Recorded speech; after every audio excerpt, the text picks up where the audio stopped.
You could say Nolan Smith was born for basketball. The son of Derek Smith, Nolan grew up around the NBA, and the game was a family thing. As a young player, he was a phenom coming up in the DMV. Then a turning point moment upon losing his father, Nolan found a deeper purpose in his play. Landing at Duke, he was not only a standout player for Coach K, but a leader and a champion. With an NBA career that was cut short, Nolan found a natural calling as a coach. Instead of Durham, he's now in Memphis, part of a program where he's a key figure in building a winning culture and developing well-rounded players. As Penny knew Nolan's story, he saw the promise in him not only as a coach, but as a motivator and as a man. So here he is, Nolan Smith, talking about his purpose, his journey, and his progression as a coach on the 2 Cents Podcast. Remember, get every episode of 2 Cents as soon as they drop. Just subscribe wherever you get your podcast. All right, what's up, everybody? Welcome back to the My 2 Cents Podcast, and I got my man on. Y'all know who this is already. He's already rocking with me here in Memphis. My man, Nolan Smith. What's up, Coach? My What's guy. up, Coach? No, I appreciate you so much, man. You know, Nolan and I have had this mutual respect for each other for a very long time. Even when he played, I loved his game. But when he became a coach and got done playing with his NBA career and decided to coach, I asked him to join forces, and he couldn't at the time because he was loyal to the Duke family, which you got the brotherhood, which you should know. And then he went on to coach at Louisville, and then after Louisville, I asked him again, and now we're here together. So, man, Yes, it's been yes, great sir. from day one, and now we'll get into some history on my man. Yes, sir. So let's just go back to Louisville. First, I want to talk about Louisville. The rivalries between Louisville, your dad's teams, coming to Memphis, bro, it was knockdown, drag out. How much do you remember of that at all? Yeah, I remember a lot about it. So I grew up a huge Louisville fan, being born in Louisville, spending most of my early years there, growing up watching Reese Gaines and DeJuan Wheat and all Man. those guys. I was all Louisville. So watching the Louisville-Memphis battles and all those days growing up, I was a huge fan of it. Man, when I was as young as I can be and know about that, Coach Denny Crum and Coach Dana Kirk, and then later on Coach Larry Finch, those were some knockdown, drag-outs. Every game sold, better get your ticket early. Yep. It was crazy. Yep. So we fast forward, you were born in Louisville. What age did you move from Louisville back to PG County? We're going to shout out PG County, too. Oh, I got to.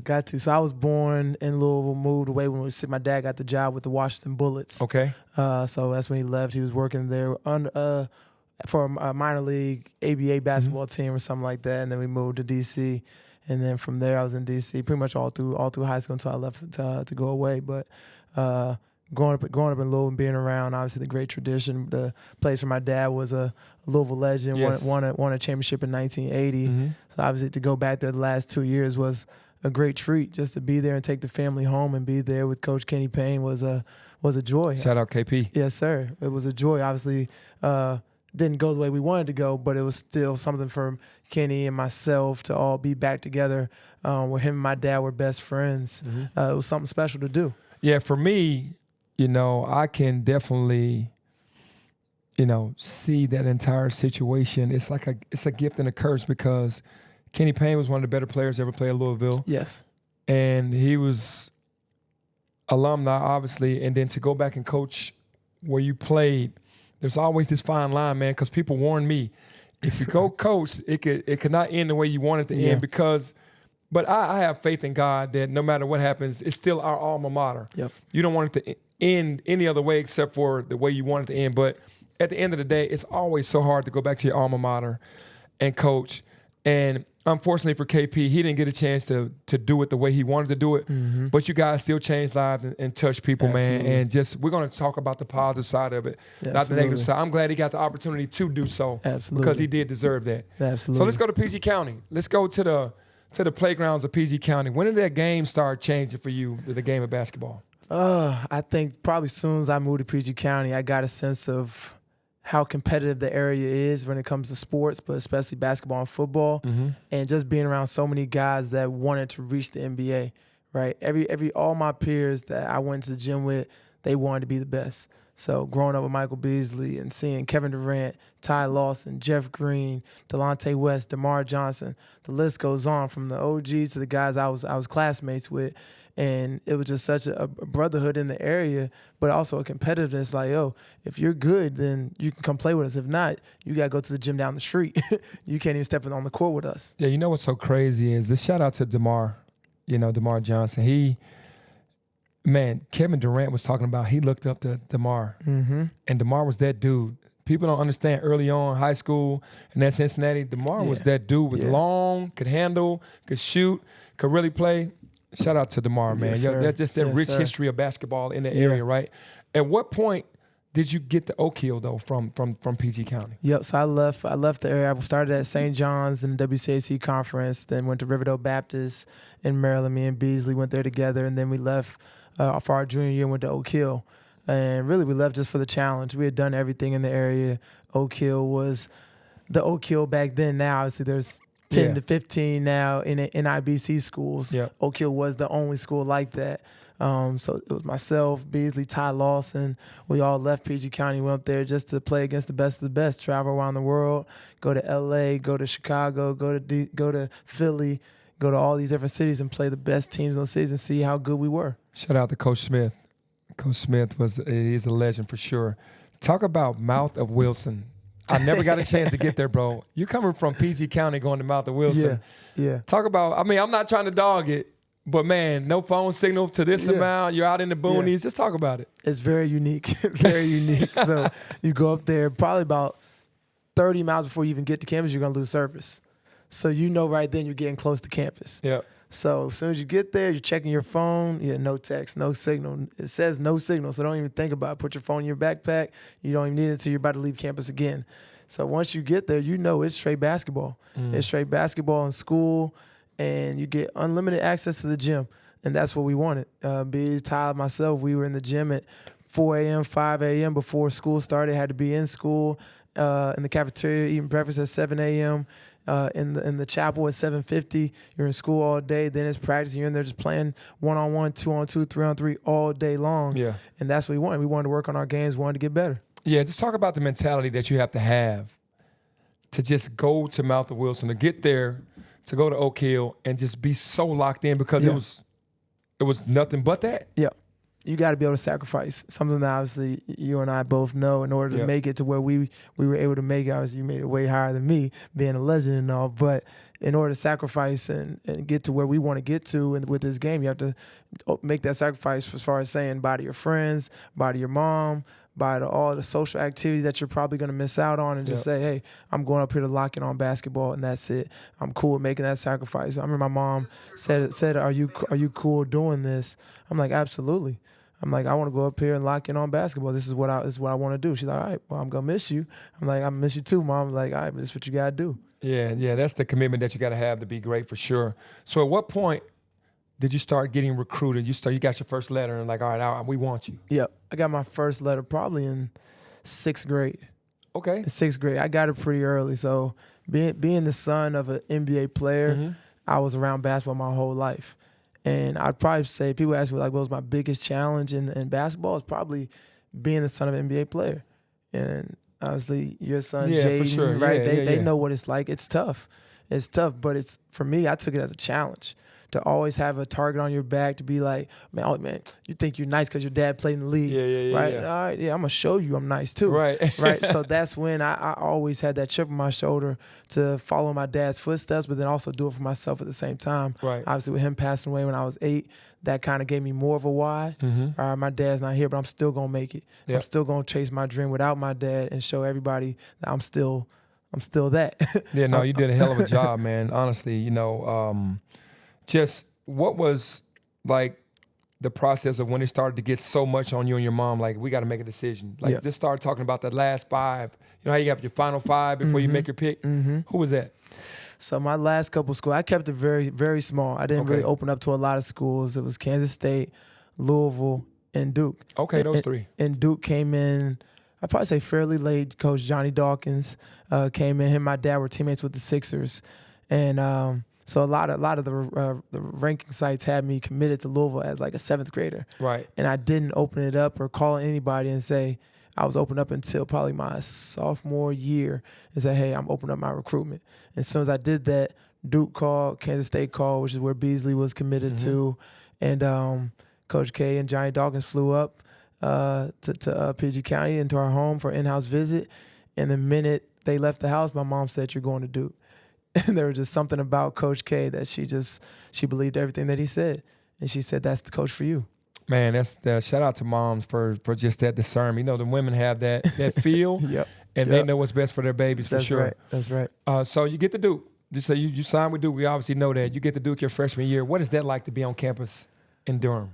Oh, it was unique. It was unique. It was a little overwhelming because you go to Duke and you're around Duke students, right? Coming from PG County, and you're around these basically very, very, very smart people.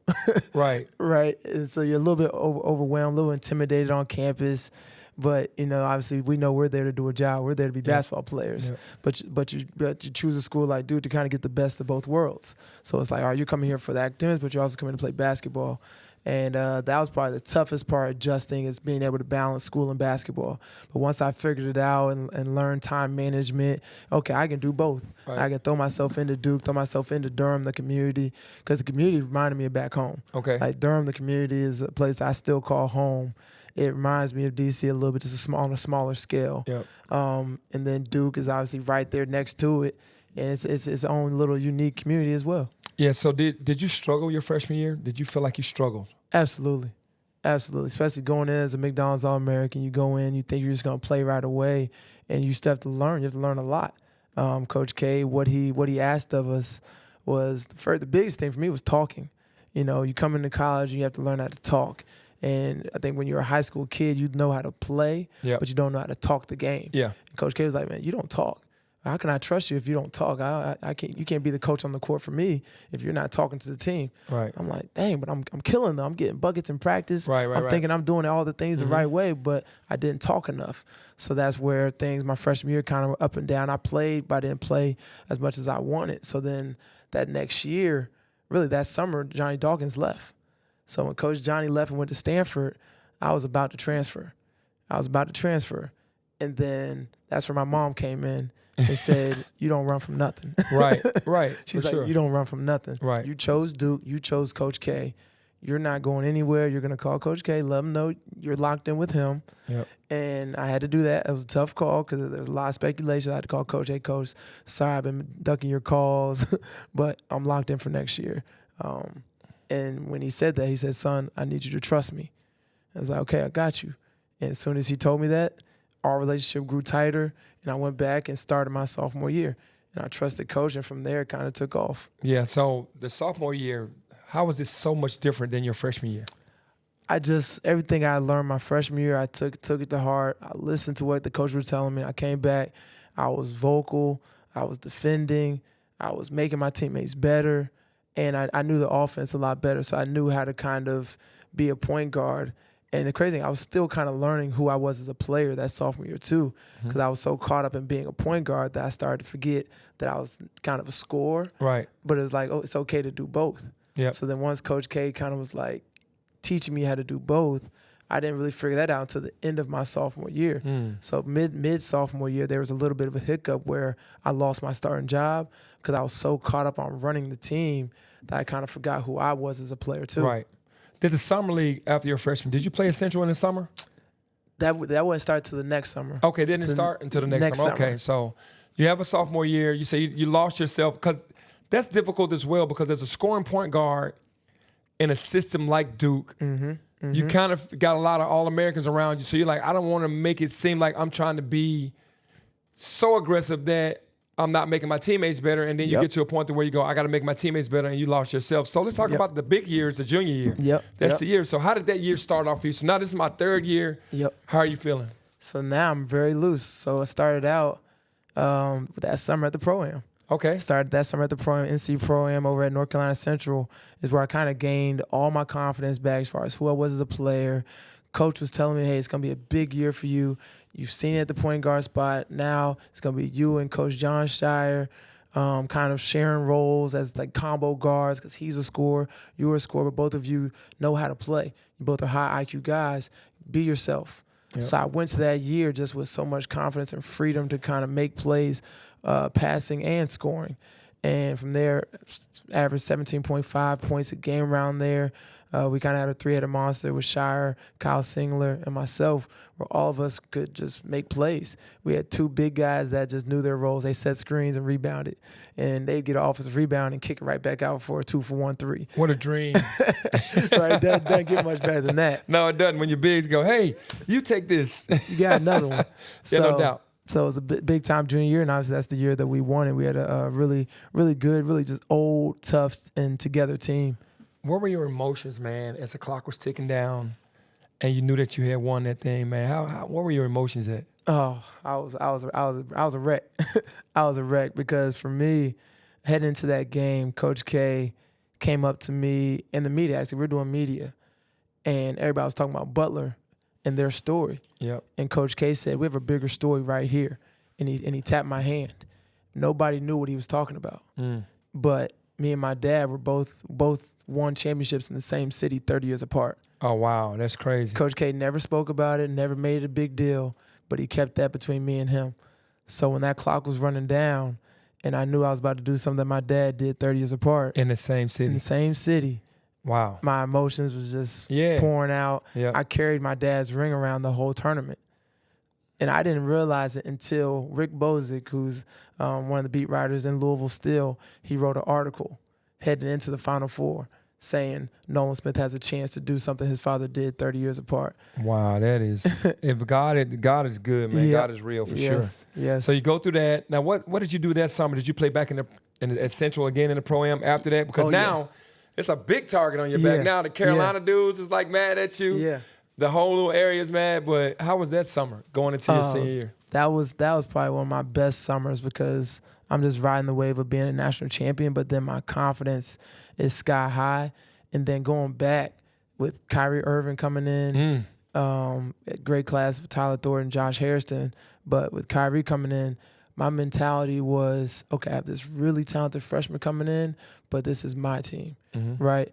But I also have to be a great leader for him. Yep. So how do I do that? I have to lead by example. I have to show him what it's like to be a champion. I have to show him what it's like to work every single day, and I have to show him what it's like to dominate. And I did that every camp I went to that summer, whether it was LeBron camp, all the Nike Skills Academy camps, and I set the tone for what our year was going to be heading into that fall. And started the Pro-Am. Every time I stepped out in the Pro-Am, I think I scored 40-plus points every single time. But that was just me trying to set the tone for that next year because I knew people were watching. I knew Kyrie was watching. And before we started that year, he was like, yo, man, I'm going to follow your lead. And I'm like, nah, man, you be yourself. Right. Like we were hanging out so much, we were having those conversations, and we were on the same page. Talk about your mentality, man. Like I said, your father passed away when you were 8. Your mom, strong woman. What was how did you gain this mentality of this? Because you're so competitive, you're so driven. You have all of the intangibles of a winner, and you are a winner. Where did that competitive, that mindset that you have to just continue to just stay? Like you said, you were about to leave, but mom was like, "No, you ain't leaving." But just everything that goes into your mentality, how you approach the game. Like you said, it was 40s in the summer league. You have to be a little insane and crazy to be like, I'm going in here every single time against these boys and show them what's up.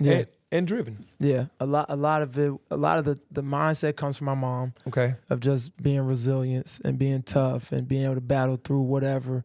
I saw her go through it when my dad passed away and how she was able to carry on for my sister and I and just instill those values in us. And then when it comes to the game, really a lot of it came from my dad's peers. Okay. Right? I watched film on my dad and saw who he was as a player, but Juwan Howard, Rod Strickland, Rasheed Wallace, C. Webb, those guys were the guys my dad was coaching with the Washington Bullets when he passed. And those are the guys I still call uncles to this day. Right. And especially during that time, they were really around and really saying, man, your dad wasn't no punk. Right. Your dad was a tough dude. Yes, sir. Right? So that's what he's going to want from you. So I'm taking all that in like, okay, this is how I got to be. So once I got wired like that from all of their stories about him, I'm like, okay, that's who I'm going to be now. I think I've told you this before, but I grew up watching these big guard videos. You were on a bunch of them. I thought I was going to be 6'7". Right. Understood. I wore a size 15 shoe, so I thought I was going to grow, and I never grew. Oh, okay, I got you. I understood. I never grew, but I knew I had to have that mindset. Yep. Right. The skill set, the mindset to just dominate watching guys like yourself and Grant Hill, the way y'all were big guards, but y'all Right. had handle, and the way y'all saw the game. Yeah. That's kind of what I kind of poured into my game. I just stayed 6'2". Understood. Understood. But with a big heart. That's And what it 6'2" was. was tall enough. It was you know what tall I mean? enough. It was tall enough to get what you need to get done. All right, let's take a 2 cents timeout and talk about our good friends at DraftKings. Hey, basketball fans, are you ready to win real money? Well, you got to check out Pick 6 from DraftKings. When it comes to basketball payouts, DraftKings Pick 6 dunks on its rivals, including Prize Picks. All you got to do, just select 2 or more players and choose if they'll have more or less of a stat, like rebounds, points, assists, three-pointers. You get the picture. Pick 6 is available in most states, including California, Texas, Georgia, Missouri, and more. So don't settle for smaller payouts. Switch to Pick 6 and cash in your basketball knowledge. New players, you get $50 in Pick 6 credits instantly on just a $5 entry. So download the DraftKings Pick 6 app now and use our code, that's code PENNY, for new customers to play $5, get $50 in Pick 6 credits. You get better payouts, you get bigger wins. Only with Pick 6 from DraftKings, the crown is yours. Gambling problem? Call 1-800-GAMBLER. Help is available for problem gambling. Call 888-789-7777 or visit ccpg.org in Connecticut. Must be 18 and over. Age and eligibility restrictions vary by jurisdiction. Pick 6 not available everywhere, including New York and Ontario. Void where prohibited. 1 per new customer. Bonus awarded as non-withdrawable Pick 6 credits that expire in 30 days. Limited time offer. See terms at pick6.draftkings.com/promos. I'm going to go backwards a little bit. How did Coach Smith and Oak Hill get you prepared for Durham? I think the stage. He prepares for the stage, and he always talked about it. Like, we're going into Greensboro, North Carolina to play Dudley High School, who had a top recruit going to Carolina. It's a hostile environment. How are you going to act? And he challenged that on the van ride going down here. He'd be talking to us. Man, don't be scared going down here. You going to Duke, Ty, you going to Carolina. This is what y'all going to be looking for. Every road environment is going to be hostile. Are you built for it? All right, well, we Oak Hill. We got to put on a show. Right. We don't win by 20. Y'all don't eat. Right. Like he would talk to us in a way like, okay, he's challenging us, and we were always ready for that moment. Yeah. Right. And there was never any slippage. We held each other accountable, and we had to put on a show. Period. Okay, so personally between you and Coach K, like what was his message to you coming to Durham? Like these are your expectations, my expectations of you from Oak Hill? I think his expectations were you to come in here and be a pro, right? But you're joining other McDonald's All-Americans. You're joining all these other top players. How are you going to still stick out? How are you going to separate yourself, right? Are you going to continue to get better, or are you going to just kind of fall in line? He wanted that guy that was going to stick out, right? There's obviously been a lot of players come through Duke, but not everybody rose to the level that they probably were supposed to. Right. That's where Coach K challenged you very early on, that if you want to get to where you want to get to, which is the NBA, you got to separate yourself. You got to work at the hours in the morning when people aren't watching, morning, nights, live in that gym, because then you're going to separate yourself from your teammates. But then I'm also watching you and see how bad you want it. Yeah, and then for you, to go there and play 4 years and get ACC Player of the Year. I mean, that's back then the talent in that conference, man, was ridiculous. Yeah. If you to get that, how did that make you feel? Like to get the Player of the Year? Did you know you just played? I know you. You're not thinking that's what I want. You just played your heart out, and you just hooped. You're like, this is who I am. And then for everybody to recognize that you were the guy in that conference, how did that make you feel? Man, it made me feel real good. It all started in that summer, heading into that senior year. So it's crazy. So obviously when Kyrie got hurt, and that year, obviously, we were both averaging about 17, 18 a game. Both of us was going great. But when he got hurt, that first game, I had 2 points and 10 assists. And in my mind, and with Coach K and I, we talked, he's like, man, you got to run the team now. I'm like, okay, I got you. I had 10 assists, 2 points, and we win. He was like, that wasn't it. He called me in his office right after the game. He said, that's not what I was talking about. Right. He said, no, I need you to be yourself and still run the team. Right. So the next game I had 28, 8 assists, 7 rebounds. He's like, now that's what I'm talking about. No doubt about it. Now that's what I'm talking about. So that's kind of where it took off and was able to do what I was able to do. Yeah. So were you proud that you spent 4 years? Because to me, man, college basketball was the best time of my life. I played in the NBA for 15 years, made a ton of money, but college was just so pure. And you had an even better overall career. Yeah. in college than I did because you won a championship and you were player of the year in the conference, even though I was player of the year in the conference. The experience, just talk about your whole experience for those 4 years in Durham, man. It was special. And like I said, to call a place home and be there 4 years, to go through the ups and downs, for people to meet you as a 16, 17-year-old kid, and then see you go out as a 20, 21-year-old, mature, being able to take care of yourself.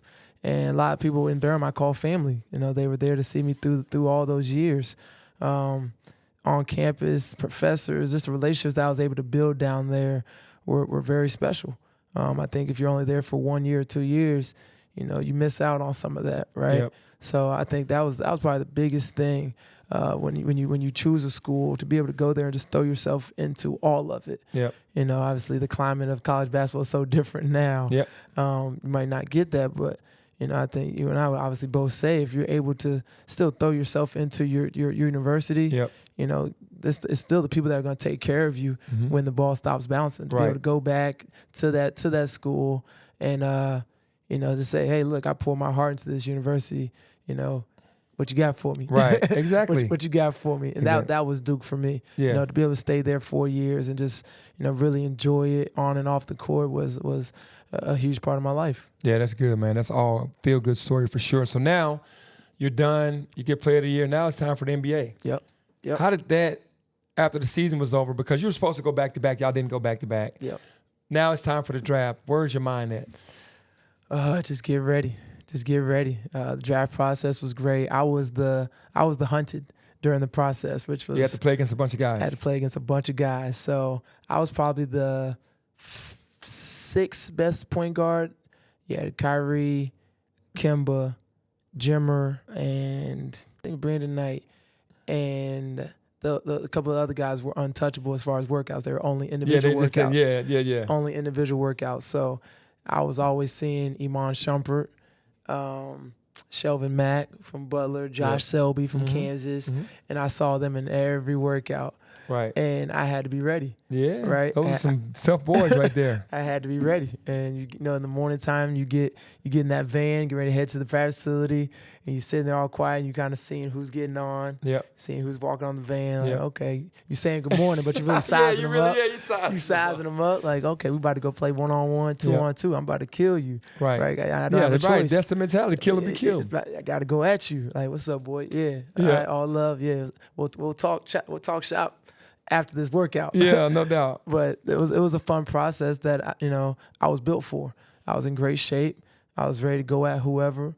I was ready to take that challenge with that same chip that I've always had on my shoulder as far as approaching the game. So head into every single gym, all those tough workouts, conditioning, 1-on-1, 2-on-2, 3-on-3, and just get through the process. And at the end of it, to be called 21st pick, think I did my job. Yeah, you did do your job for sure. Had a great college career, and then to get drafted. Come on, man. Did you have to go to workouts or have to do any interviews with how many teams did you have to interview with?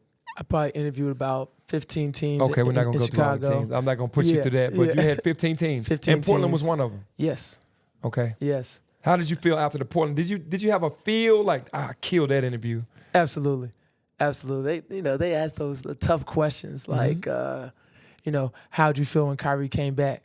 Right. And that test, they're testing to see if you're delusional or if you're high IQ. Right. Yes. Like, how'd you feel? Were you mad when Kyrie came back?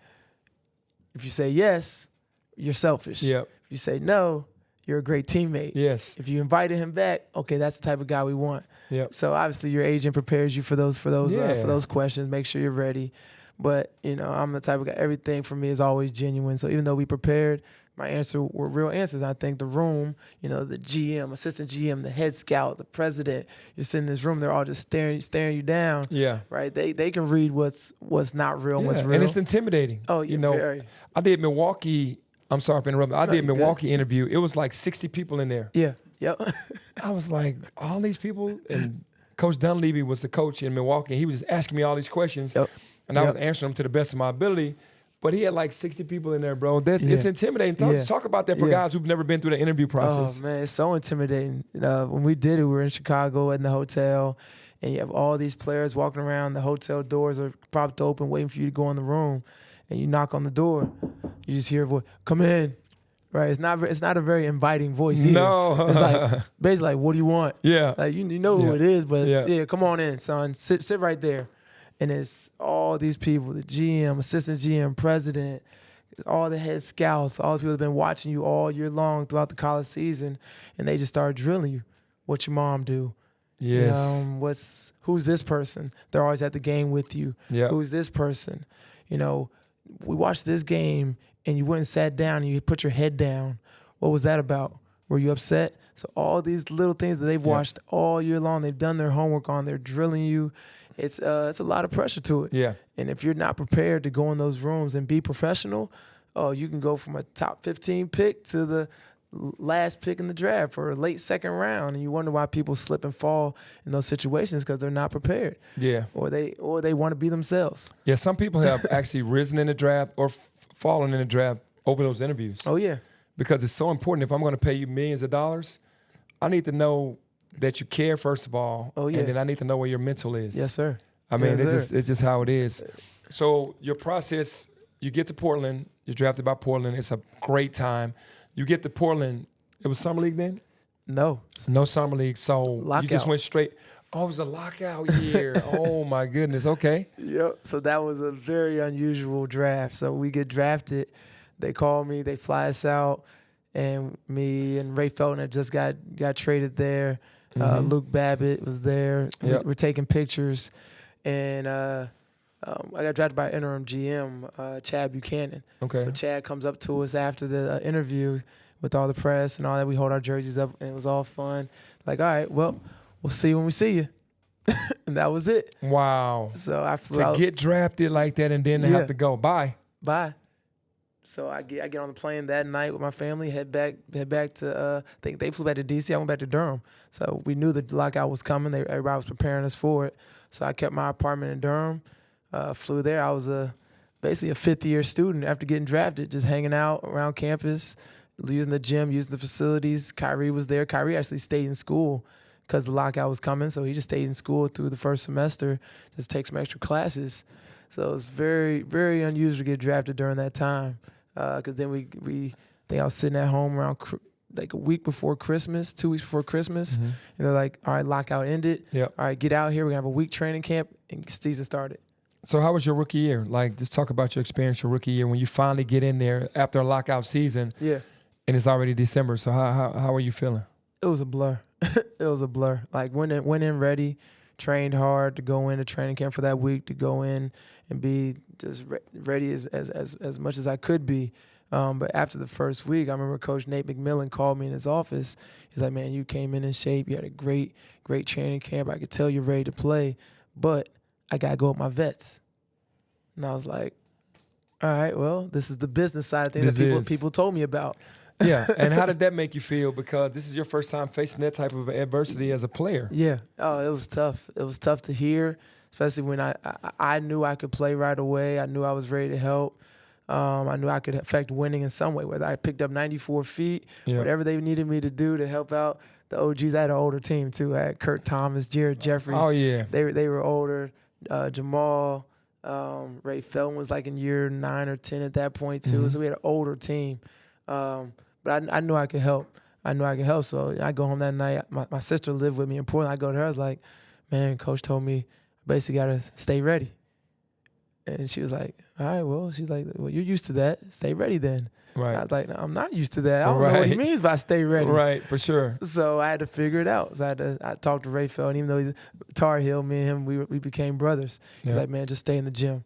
He's like, stay in the gym, get with the video coordinators, get film, watch, play pickup, play 2-on-2, do whatever you can so that when your number is called, you're somewhat in rhythm. Like, there's nothing like real time. Right, That's why he was like somewhat in rhythm, because unless you're out there playing in real games, especially as a rookie, you're not going to know the speed, the physicality, right? And practice versus real game is different. Yeah. So I just had to figure it out and just make the most of it. Yeah, so did you ever get your number called? Did they call you and say, hey, we got some time for you now? I did at the end of that year. No playoffs, no chance of making playoffs? Nope. So they fired Coach Nate McMillan probably about a month and a half, 2 months left in the season. Okay. Coach Caleb Canales took over. He was the video coordinator, and he became the head coach. He was the guy that I spent a lot of time with. So Right. it ended up paying off. He ended up getting the head coaching job. So he basically threw me out there. I played a lot of minutes into my rookie year, Okay. which was great. Guys started getting real comfortable.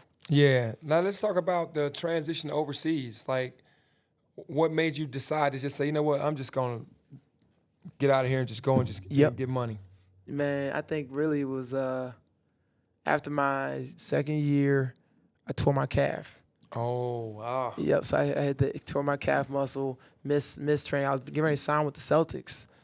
They told me to play one game in summer league, and then I was going to shut it down in Orlando. They were going to sign me to a deal. Tore my calf first game. Felt like somebody kicked me. I turned around, turned to Danny Ainge. I said, somebody kicked me. I was like, dang. So tore my calf, missed training camp, missed everything. Decided to just go overseas. And overseas, really, I just wanted to hoop. Right. Wanted to get back to hooping, get back to winning, Yep. and affecting winning with the team that I was on over there. That was going great. So then after that year, I decided to stay over there for another year. EuroLeague team, ran into some money issues with that team, came back to the G League, and ultimately tore my ACL after that. So that was pretty much the end of my playing career after that. And then you went back to Duke immediately after that? Yep. And what role did you have with them at that point? Started as special assistant. Okay. So year rehab, and then I tore my ACL again, meniscus on both sides. So that's when Jeff Capel actually came in and said, hey, coach knows you're going through this injury bug right now, but he just wants you to know there's a position for you if you wanted to start your next career. He always thought you would be a great coach. I was like, okay, all right, let me pray on it. Let me talk to my mom, talk to my family, see how they feel, see if they're good. Talk to my pastor and my spiritual leaders that, typically help me make all my big decisions. So when I sat and talked with them, they're like, hey, look, maybe this is God's timing, right? You're right here at Duke. Mm-hmm. Coach Casey, and they're asking if you're ready to start your next career. How do you feel? And I was like, after 2 surgeries back to back on the same knee, I'm probably never going to be the same player athletically. Right. I was like, all right, let's do this. And I called Coach. I said, Coach, I'm ready to start it. And he was like, let's go. Yeah. And how was that for you? Going back, you had just graced this campus a few years earlier, Player of the Year, championship, and now you're the guy that's talking to the other guys. Yeah. How did you feel? Was it weird? It was a little weird, but I felt like a big brother. Felt like a big brother to go back there. Obviously, where I wore the jersey and starting out special assistant, it was almost like it was the perfect role because really all I had to do was mentor. Right. As I was still learning how to watch film, learning how to break down film, learning X's and O's. Yep. My main job was, hey, just make sure these guys understand what it's like to wear the Duke jersey. So right. that was my main role of teaching that, making sure they're going to class, making sure they're being professionals. Mm-hmm. And while I was doing that, I was beginning to learn all the stuff behind the scenes as well. Did it overwhelm you with how much stuff really went on behind the scenes, like the video guy, what the coaches had to do from recruiting to scout to development and all that, everything that has to go on? So you're seeing it from a different view now as a coach than you did as a player? Absolutely. When I first started really watching and getting into those staff meetings, I was like, yeah, it's a lot. I never knew coaches had this much to do. Right. When I first started watching film, I was still watching it with the player's eye. Like, okay, all right, I see how he scored there. Now I see how he scored there. Right. But then coach's eye is, okay, well, how did he get to that shot? Because there's something that happened way before that that got to that. How do we break down this defense? How do we really break down film, with the coach's eye? Right. That's what I had to learn. And while I was learning that, I was seeing all the ins and outs of the coaching world. And then you go from there to Louisville, and then here now. So the journey from special assistant coming off injury and rehabbing and getting there to now, mentally, let's just talk about this now where you are versus where you were. Yeah. What have you learned since then? I've learned so much, really just from being the special assistant to the Dobo to assistant coach at Duke to assistant coach with Coach KP at Louisville. And from there, obviously not to talk too much on it, but obviously our record was what it was, so we lost, right? Mm-hmm. I learned how to lose. I learned how to coach better. I learned how to coach when you're going through something. Yep. So learning how to be resilient and still coach your players with the utmost, still same conviction, right? Yep. And make sure they believe it. Yep. Make sure they believe it. And if it's not pure, if it's not genuine, they're gonna know it. Yep. These kids are smart. They are smart. These kids are really smart. So I learned a lot there. So then obviously to now have the opportunity and the blessing to come here and work for you, I come with really experience, a lot of experience from where I've been, and obviously, like we said, God's timing to finally bring us together. Yeah. And come here and be under you, somebody who had a little penny doll growing up, and I thank God for that. and sit and watch you do what you do on a daily basis as our head coach of this amazing school and this program we have so much history. Mm-hmm. So just to be a part of that is an honor, and we have a really good team that we're working with this year, Yep. and it's fun to be a part of winning. Yeah, no, I definitely appreciate it. Just lastly, the memory of your father, how are you carrying that? You know, like you said, he passed away when you were 8. Are you still motivated by making him proud? Are you still motivated by, keeping the legacy going? Because you have boys of your own, Mm-hmm. just having a newborn and everything. How does that fit all into your world now before I give you your flowers? Yeah. Oh, man, that's a great question, Coach. Deep question. Deep. Deep question. I didn't want to get too deep, but I love it. So I think for me, I always try to carry on my dad's legacy in everything I do. I named my son Derek Indy Smith after my dad. So there will always be a Derek Smith out here somewhere for the next decades to come, and hopefully he has a chance to touch a basketball court. Right. But everything I do, everything I've really done in my life, I try to live for my dad. I was with his life being cut short, and I know so many people in this business, when they see me, they see Lil Derek. Yes. So Yep. I know I have to represent him, at all times on the court. I have to coach the way my dad would coach. Right. He was a tough-nosed guy and somebody that didn't take no stuff. Right. So I try to always remember, man, what would Derek Smith do? Right. How would he coach? How would he be? And how would he be as a human being? Those are probably the most fond memories I have of my dad, man. Your dad was a great dude. He was a great human being. He loved people. His smile, his energy with other people, no matter who he met, was contagious. Those are the stuff that I always try and carry on and make sure I always, bring into every single day. Yep. And then for me, to give you your flowers, just on that side of it, he would be really proud for sure, because you've carried on the legacy at a high level, because all of those people that became a part of his life can keep his legacy going by saying, man, this was a great guy, this was a hard worker, and you're the same person. You're carrying on that legacy to be able to pass it down to your sons. Your basketball career, you had one of the best college careers, arguably out of any guards, that didn't win it back-to-back like Villanova, those type of guards, and then to win Player of the Year in the conference and all of those things that you accomplished, and now be on your way and on your journey to being a head coach one day for sure. We're definitely calling that and speaking that into existence, because we know that's going to happen. You started off great. Keep going. Stay locked in. Stay focused. Stay committed to who you really are, which I know you will, and keep representing your mom, your dad, and PG County. Yes, sir. I got you, Coach. I got you, Coach. Appreciate you. Everybody, my man Nolan Smith. We appreciate you guys tuning in to My 2 Cents Podcast.